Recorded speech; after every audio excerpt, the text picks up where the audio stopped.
নমস্কার বন্ধুগণ, আজকে নতুন পর্বে তোমাদের সবাইকে স্বাগত জানিয়ে চলে এসেছি একটা নতুন ভিডিও নিয়ে। আজকে আমি তোমাদের সামনে শেয়ার করতে চলেছি আমচুর পাউডার রেসিপিটা। হ্যাঁ বন্ধুরা, দোকান থেকে আর আনতে হবে না কিনে আমচুর পাউডার।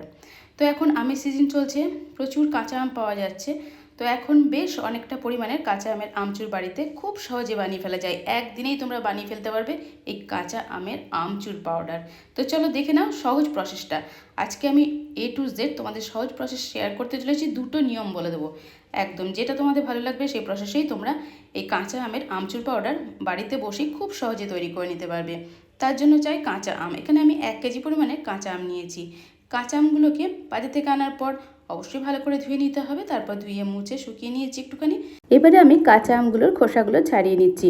পিলারের সাহায্যে আমি এখানে ছাড়িয়ে নিচ্ছি। তোমরা যারা বটি দিয়ে ছাড়াও তারা বটি দিয়ে অবশ্যই খুব সুন্দর করে খোসাগুলো ছাড়িয়ে নেবে। এইভাবে সমস্ত আমের খোসা আমার ছাড়িয়ে নেওয়া কমপ্লিট হয়ে গেছে। এবার আমি আমগুলোকে কাটবো। তবে হ্যাঁ বন্ধুরা, তার আগে আর একটা কাজ করতে হবে, সেটা হচ্ছে আমের ভেতরে থাকে অনেক কষ। তো সেই কষটাকেও ধুয়ে ফেলতে হবে।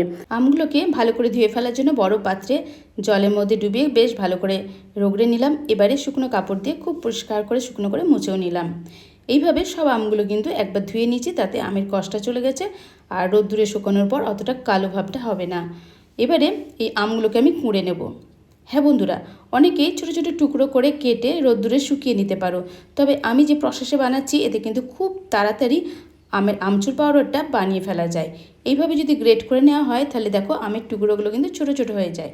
তো এইভাবে ছোটো ছোটো হয়ে গেলে শুকোতে কিন্তু অনেকটা কম সময় লাগবে, কারণ এখানে আমি আমগুলোকে সরু সরু করে কুড়ে নেব, তাহলে তাড়াতাড়ি শুকিয়ে যাবে। সেই জন্য আমি আমগুলোকে ভালো করে কুড়ে নিচ্ছি। এইভাবে সমস্ত আমগুলোকে আমি কুড়ে নিয়েছি। তো টোটাল আমগুলো কুড়ে নেওয়ার পর আর একটা কাজও করব, সেটা হচ্ছে এই আমের মধ্যে কিন্তু অনেকটা রস রয়েছে। সেই রসটা শুধু শুকোতে গেলেও কিন্তু অনেকটা সময় লেগে যাবে। সেই জন্য আমি কি করছি না, এই রসটাকে বাদ দিয়ে দিচ্ছি। সেই জন্য একটা কাপড়ে এই আমগুলোকে দিয়ে ভালো করে চেপে চেপে চেপে চেপে আমের ভেতর থেকে সমস্ত রস কিন্তু বের করে ফেলবো। তো প্রত্যেকটা আমেরই এইভাবে আমি আস্তে আস্তে চেপে চেপে রসগুলোকে বের করে ফেলেছি। তারপরে আমগুলো কিন্তু একদম শুকনো টাইপের হয়ে যাচ্ছে, তাহলে রোদ্দুরে দিয়ে শুকোতেও অনেকটা কম সময় লাগবে। তো এই রসটা আমি এইভাবে আস্তে আস্তে চেপে চেপে আমগুলোকে চেপে চেপে বের করে নিলাম। এবারে এই যে আমগুলো রইলো, এবার এই আমগুলো এবার আমি কাপড় থেকে বের করে নেব। তো কুড়ে রাখা আমগুলো আমি একটা প্লেটে নিয়ে নিলাম। এবারে দেখতে পাচ্ছ বন্ধুরা, এর মধ্যে হালকা একটু রস রয়েছে। তো এটা রোদ্দুরে দিলে আস্তে আস্তে শুকোতে থাকবে। আমি একটা কাঠের এরকম পাত্র নিয়ে নিয়েছি, তাতে এইভাবে আস্তে আস্তে ছড়িয়ে দিচ্ছি আমের এই ছোটো ছোটো টুকরোগুলো। এত ছোটো ছোটো করে টুকরো করেছি যে একদিন টানা যদি রোদ দেওয়া হয় তাহলেই কিন্তু এই আমের টুকরোগুলো শুকিয়ে যাবে। তো তার জন্য একদম টানা রোদ্দুরে রাখতে হবে। সকাল থেকে বিকেল পর্যন্ত এটা আমি রোদ্দুরে দিয়ে দেবো। তো এখন আমি এগুলোকে ভালো করে ছড়িয়ে দিতে হবে। তো হাতে তো এই ছোটো ছোটো টুকরোগুলো লেগে যাচ্ছিলো, সেই জন্য আমি কাঁটা চামচের সাহায্যে এইভাবে আস্তে আস্তে গোটা থালাটাতে আমি ছড়িয়ে দিলাম আমের এই ছোটো ছোটো টুকরোগুলো। এবারে সুন্দর করে ছড়িয়ে দেওয়ার পর এটাকে আমি টানা রোদ্দুরে দিয়ে দেবো। তার জন্য এবার আমাকে রোদ্দুরে যেতে হবে। আমি এখন চলে এসেছি, এটাকে নিয়ে চলে যাব রোদ্দুরে দেওয়ার জন্য।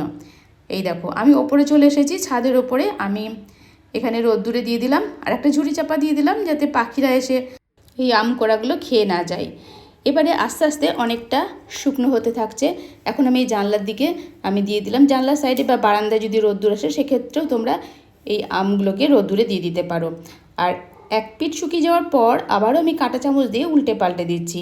মাঝে মধ্যেই কিন্তু উল্টে পাল্টে দিতে হবে, তাহলে এই আমের টুকরোগুলো খুব তাড়াতাড়ি শুকিয়ে যাবে। তবে রোদ্দুরে শুকোতে গেলে চঞ্চলে যদি রোদ থাকে তাহলে একদিনে শুকাবে, নাহলে কিন্তু 2 দিন মতন সময় লাগবে এই আমগুলো শুকোতে। এবার বন্ধুরা আমি আর একটা সহজ প্রসেস বলবো। যদি তোমরা মনে করো যে রোদ্দুরে দেওয়া ঝামেলা ছাড়াই আমচুর পাউডার তৈরি করবে, সেক্ষেত্রে আর একটা সিস্টেমও রয়েছে, সেটাও আমি তোমাদের সামনে শেয়ার করছি। এইভাবে রোদ্দুরে দেওয়ার ঝামেলা ছাড়াই আমি করেছি। একটা স্টিলের থালায় নিয়েছি এই জায়গায়, কারণ স্টিলের থালায় নিলে তাড়াতাড়ি শুকিয়ে যাওয়ার সম্ভাবনা থাকে। তো স্টিলের থালায় আমের কোড়াগুলোকে এইভাবে ছড়িয়ে নিয়েছি। এবারে আমি বন্ধুরা চা বানানোর জন্য একটা পাত্রে চায়ের জল বসিয়েছি, তার উপরে এটাকে দিয়ে দিলাম। তাহলে কী হবে, চায়ের জল ফুটতে ফুটতে এটা কিছুটা হিট হবে, সেই হিটেতে কিন্তু আস্তে আস্তে শুকোতে থাকবে।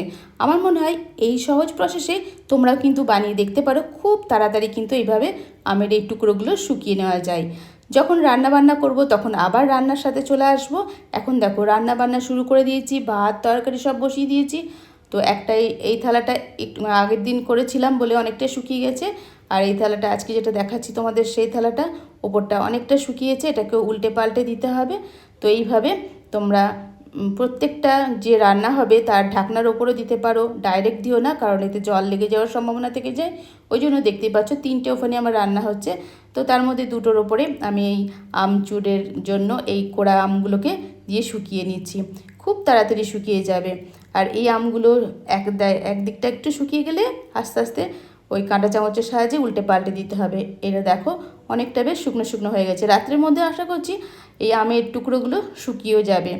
আমাদের 4-5 বার রান্নাবান্না হয়, ততক্ষণে কিন্তু 4-5 বার বসাতে বসাতে আমের টুকরোগুলো অলরেডি শুকিয়েও গেছে। দেখো এখন নিয়ে এসেছি আমের টুকরোগুলো, এইভাবে শুকিয়ে গিয়ে একটু দলা দলা পেকে গেছে। এগুলোকে এবার মিক্সার গ্রাইন্ডারে দিয়ে গুঁড়ো করে নিতে হবে।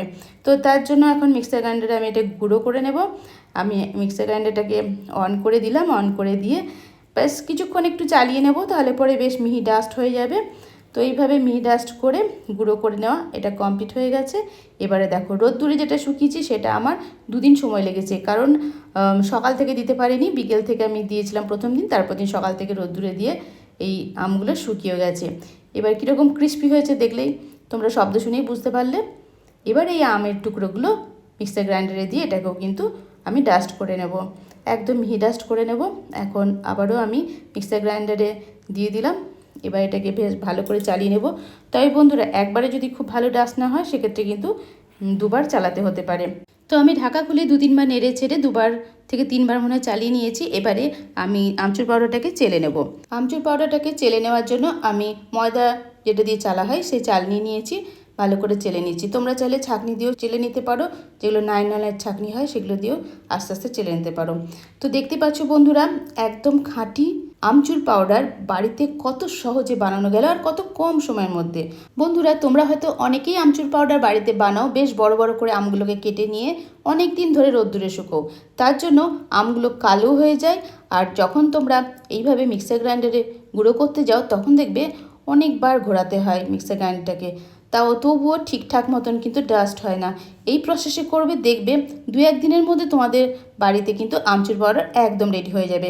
আর আমের সিজন চলছে, আম যখন খুবই সস্তা তখন এইভাবে আমচুর পাউডার অবশ্যই বানিয়ে স্টোর করে রেখে দাও নানা রকম রান্নার জন্য। বন্ধুরা আমার ভিডিওটা দেখার জন্য তোমাদেরকে অসংখ্য ধন্যবাদ। আমার এই ভিডিওটা যদি ভালো লেগে থাকে তাহলে অবশ্যই একটা কমেন্ট করে দিও। তোমাদের সুন্দর সুন্দর কমেন্ট পড়তে ভীষণ ভালো লাগে। কোথা থেকে দেখছো সেটা অবশ্যই লিখে দিও, তাহলে নেক্সট ভিডিওতে তোমাদের নামগুলো আমি অ্যানাউন্স করে দেবো। আর এই ভিডিওটা ভালো লাগলে তোমাদের ফ্রেন্ড অ্যান্ড ফ্যামিলির সাথে অনেক অনেক শেয়ার করার অনুরোধ রইল। আর অবশ্যই একটা খুশি হয়ে একটা লাইক করে দিও। আর যারা দেখছো নতুন তারা অবশ্যই কিন্তু আমার চ্যানেলটাকে সাবস্ক্রাইব করে নোটিফিকেশন ডান করে আমার পাশেই থেকো। নেক্সট টাইম চলে আসবো নিত্য নতুন ভিডিওর সাথে। তোমরা বাড়িতে থাকো, সুস্থ থাকো আর আমার ভিডিওর সাথেই থেকো। Tata, bye bye.